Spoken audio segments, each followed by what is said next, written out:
something gorgeous. Just starting in an unusual place today. See the fence behind me? We're right behind the house, and this is a scruffy place where the compost heaps are and everything else. But we have these little gems. And I want to show you. See, look at this. Isn't it just glorious? I have shown it to you once before. I've never seen it so good as it is this year. And I don't know what this is called, so I've decided to call it the angel viola. Or the fairy viola, whatever you like. It is a kind of viola, which is related to violet. Although, yeah, violets are a long way away from this. It's related to pansies, but oh my god, it's so beautiful. It's such pure white. Let's zoom in and get close to this one. Look at the detail on that. It's just gorgeous. Hi, Mike. So pleased you can see this. Oh, there you go. There's a perfect flower. Just the most beautiful thing. And I'm just delighted that it's here and it's thriving. And it's just nowhere else. I've never seen it anywhere else except the garden where I pinched a piece from. And I'm very glad I did, because then it got taken out a couple of years later. Good morning, Laura. Good morning, Andrew. We're just doing the little treasures in the back, and look, this is a deutzia. See, I stuck some cuttings in, and they're doing so well, they're flowering. This is a scented deutzia. I actually first got attracted to this shrub by its scent. I walked past it somewhere in Lower Hutt and thought, oh my god, what is that? Seeing what it was, I thought, well, in the middle of winter I'll take a cutting, or I broke a bit off, and well, it's thriving, so that's going to end up in the front garden where I took the tree out. Now, there's more stuff to show you. Solitary geranium, Johnson's blue. And just go for a little walk up the steps. There's the Mexican daisies, which really are technically a noxious plant, but they're so pretty. And what else have we got? Oh, this is the kind of thing that's happening now. It's the big rose. There you are, you can see it. It's not out in full flight yet, but it's getting there, and it's big, and it's actually two, and it's covered with flowers. And if we zoom in and we get some focus, there you go, now you can see. This is a wild sport of, there's a pink dog rose that grows wild everywhere, and this one is sort of blue, mauve more correctly, and it does have a name. It's called Veilchenblau, or however you say it properly with a German accent. And there it is, it's looking quite bluey there. So, you know, it's big, and you can see I've got one there and one there, and they've been there for a while because they've got big and thick. What else have we got? Oh, this is exciting, but before we get there, just enjoy the nigella, because there's so much of it. It's beautiful. You can see the seed pods coming on, which we're going to need to have it next year. And in the midst, we've got hydrangeas coming as well. Looks like I need to sprinkle some iron salts up here to stop them from being completely pink and purple. I quite like these ones to be a bit blue. The soil is quite sweet here, so the hydrangeas tend to be pink. There's one that's a bit more blue. You can see the contrasts even between the individual flowers. So up here we have more nigella, lots of it. It's beautiful. And this is the exciting thing that's happening now, is the very first Japanese iris of the season.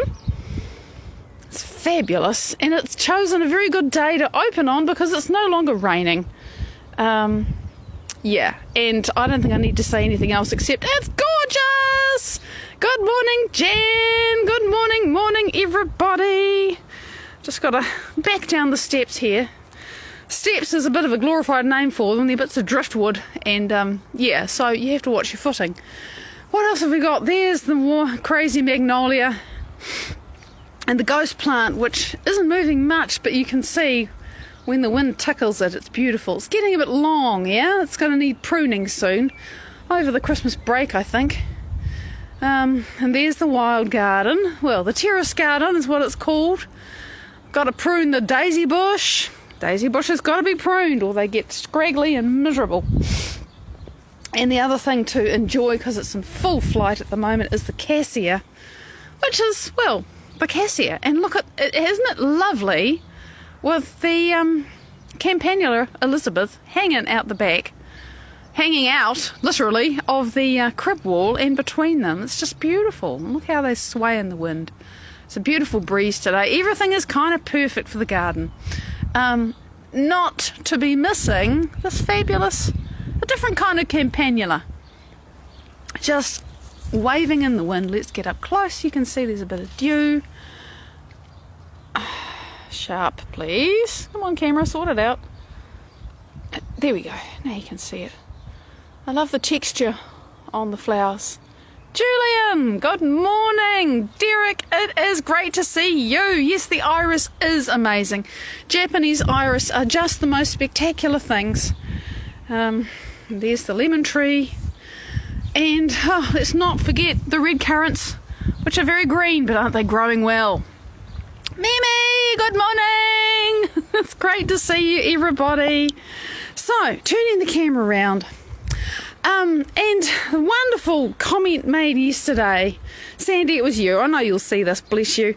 Saying, well, you know, last week I felt so good and this week I'm on a downer. You know, and it just reminded me of something that I've known for a long time and I forget to talk about because I've known about it for a long time. But it's something we need to know. Yeah, ups and downs are normal, right? They are. They really are. And that's, I realise I have to talk about this a bit more than I planned because in the sort of personal growth, whatever, you know, self-development circles, there are plenty of people who, at least in the past, have said, never mind about now, because I don't look. Forgive me, I don't look. I'm like a laser. I just go for the thing that works for me. There's plenty of people that used to say, well, you got to feel happy all the time. You got to feel up all the time. You got to raise your vibration. You got to feel wonderful, you know, to make stuff manifest in your life. And that's a big problem if A, you don't know what it's like to feel wonderful. B, you might have some idea, but you find it bloody hard to feel wonderful. And, you know, C, the very idea of doing it makes you want to puke, which was kind of how I felt. Like, you want me to feel good? Piss off. Really? Honestly. So, it's a challenge because we are programmed to believe that if you can't keep your vibration up, if you're not happy all the time, then whatever it is you're working on, just note those words, is not going to happen, can't happen. Now, that's not true. It really isn't true. It is true that the universe must endorse the sum total of who you and I are being.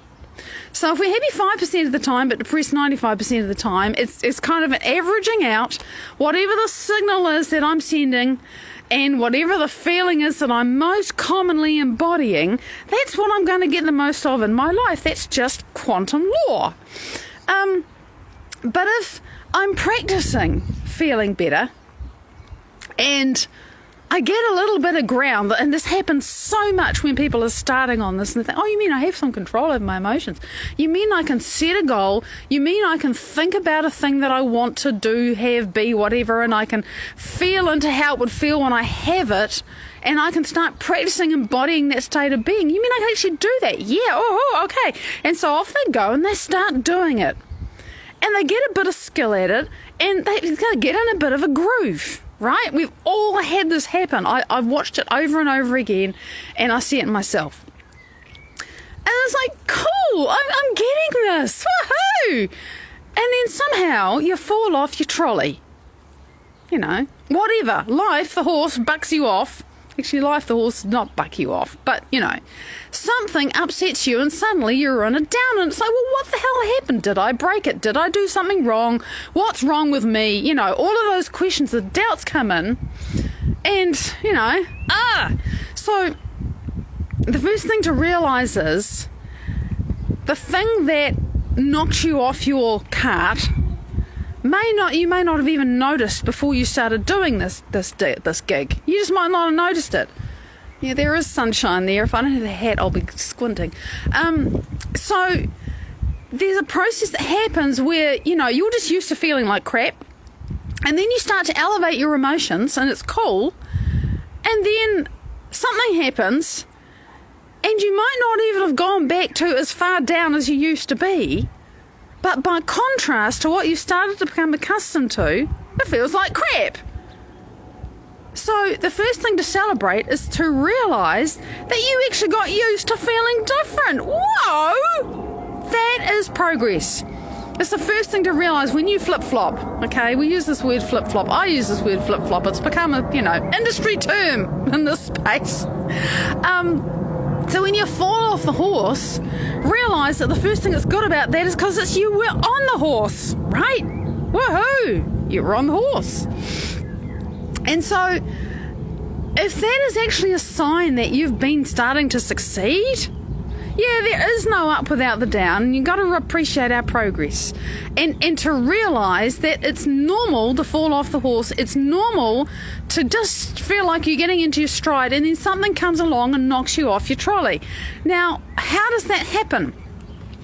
Well, if we're a bit like Russian dolls, the big one with the small one inside and the small one, and we're the teeny tiny one inside, we want to get bigger. When you're the teeny tiny one and you fit inside the shell outside that, you're behaving a certain way and you're used to being a certain way, and whatever limitations there are in that and being that teeny tiny doll or what you're used to, when you start breaking out of those and you get a bit bigger, it's like, cool, I'm feeling more freedom, awesome.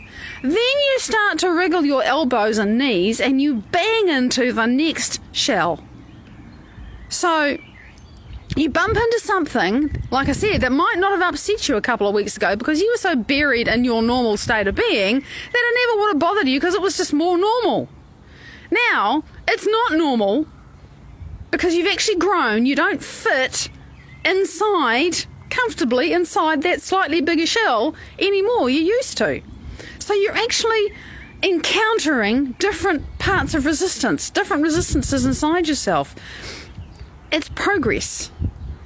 And so when you find yourself on an up, that's great. When you find yourself on a down, stop and think about it instead of just assuming it's because you screwed up. Stop and think about it and think, okay, when did this change? Just wind the tape back, because we all can, if you're willing to get present with yourself, you're going to, hang on, what the hell happened? Forget about why. Just see if you can go back and notice when your felt state of being changed. And just explore whatever it was that triggered that. It doesn't matter why it triggered you. Just, okay, that was when it happened. I went from here to here, right? Something triggered me. Who cares what? Something in your brain recognized something outside of you as dangerous, and it went into survival. That's all you need to know.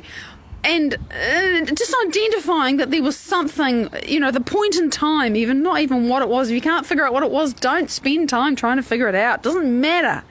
Just identify what the change was and when it happened, and if you happen to be able to think, it was something that person said, or was that thing that I saw which somehow made me feel uncomfortable. It can be really diffuse and vague, and it doesn't matter.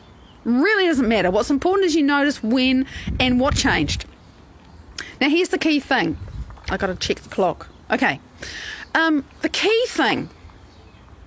When you have an emotional reaction, okay, from feeling good to feeling not so good, that's normal. Masters react. Brilliant people react. Amazing people react. I react. You react. Everybody reacts, okay? The point is that when your brain says, oh my God, there's a threat, I got to get angry, I got to get sad, I got to get depressed, I got to get whatever, right? From the brain firing, remember there are neurotransmitters that go with that fearful, angry, whatever it is thought. Those neurotransmitters speak to the emotional centers in your brain that sends chemistry to your body so that you very quickly start to feel in your body the way you were just thinking. That initial burst of chemistry lasts for a whole 90 to 120 seconds. That's it. That's as long as it lasts. After that, you and I are keeping it going, period. Oh, shit. So, and however long we keep it going, and some things are very hard to stop. They're like a bloody locomotive that runs into your life, a traumatic experience, an accident, a big breakup, anything that's shocking. we keep rehearsing it in our heads, and on and on and on it goes, and it reminds us of other things that were similar, and then we start projecting the future around it, and the whole neural net that's in our brain gets really enriched, and then there's more chemistry because there's more to think about, because we've thought about it more already, and the more you think about something, the more you're going to think about it. There's research to show that. So that whole thing of getting stuck in the process of thinking about and recalling and going back to a particular emotional state is called the emotional refractory period. Chemically, from the thought to the feeling in your body, that's the 90, 120 seconds. That's actually how long it lasts. The rest of the time, when our brains get fired up and the whole, one little thing sets off a landslide in your brain, well, then it just can keep going for days, or weeks, or months, or years, or a lifetime. The person said, well, that thing happened when I was 13, and that's the reason why I'm still like this when I'm 60. And maybe it is. But that's because fundamentally they're emotionally and neurologically and biochemically and everything stuck because of what happened to them when they were 13. They just can't move past it. That's actually what the truth is. They're stuck in that long experience of that thing emotionally, and they've never moved on. It's not criticism, it's just a fact. It's what happens. We get stuck in the emotional refractory period. So the point is not that you react, because everybody reacts, and some things you're going to react to because they're hard and they're difficult and we have to overcome them, and they don't disappear in 5 minutes, It doesn't matter that you react. What matters is how long you react. And so we have to find a way to break the stress response. We've got to do that. Even if, you've lost your life partner that you lived with for 53 years and they've died and you're in grief, and that is not a short process. I'm not saying you're not going to feel grief. I'm not saying you're not going to go through the process of, rewiring yourself to be without that person in physical body, to connect with them in energy instead, if that's what you like to do. No, but the point is that to make a willful choice, like, for example, in that situation, this is what I would do if this was me, knowing what I know now. It's like, okay, I'm terribly sad. I miss this person horribly. Oh my God, it's painful. My whole body is screaming for their company, because I'm used to them. And my brain and my body are used to that, and it's a change, and I don't like it, and I don't want it, all of that stuff. But I know that if I continue in that state of being without giving my body any break from that chemistry, well, I'm going to become a really sad person long term. I'm going to change my body because I'll be running on stress hormones. I'm going to program my body for disease, and I just don't want to do that to myself. So therefore, I'm going to make a concerted effort from time to time to change my emotional state, even though I don't really want to, because I want to be sad. But I realise that if I continue to stay in that refractory period without at least breaking it from time to time, I'm just setting myself up to be addicted to sadness. We talked about that earlier this week. This is literally what happens. And it takes a really willful choice to say, hang on a minute, I know how to break the stress response. I know that I can put my awareness in the centre of my chest and breathe in and out of my chest. And when I've done that for a few minutes and I kind of got that going, I can consciously choose, if nothing else, to elevate in myself the emotion of gratitude. To just say, well, I'm grateful that, out the window there is blue sky. I am grateful that nobody's shooting at me right now. I mean, really, that's something that most of us can be really grateful for. I'm grateful for that I have an internet connection and it works. Whatever, it doesn't matter. I can breathe in and out of my heart, and I can cultivate an attitude of gratitude, and it doesn't matter what you are going through. Just doing that, putting a clock in front of you and setting it for 5 minutes, 10, if you're even more dedicated to yourself. Sustain that state of being for 10 minutes and you will feel better, and you'll give your body a break from the constant stress hormones. And do you know, my inspiration, Dr. Joe Dispenza, he did some research, and I've got to check the clock again. I mean, he does a lot of research, but this is one of his earlier pieces. It's really simple, right? Stress hormones, cortisol, one of them. Immunity, immunoglobulin A. And by the way, immunoglobulin A is like our primary defence against viruses and bacteria and parasites and fungi and everything, and it's way better than any vaccine that anybody can give you, period. You have your own flu shot and everything else inside you. Not saying anything about vaccines. It's just, what we produce is better. So what he had these people do, so I think it was about 117, 120 people, 4 days only, took blood samples before and after, 3 times a day, 10 minutes a day, they elevated their emotions. Just like that. They got into heart coherence, is what happens if you breathe in and out of your heart. And they elevated their emotions into love and compassion and care and whatever. Yeah? They did that for 4 days, 3 times a day, 10 minutes a day.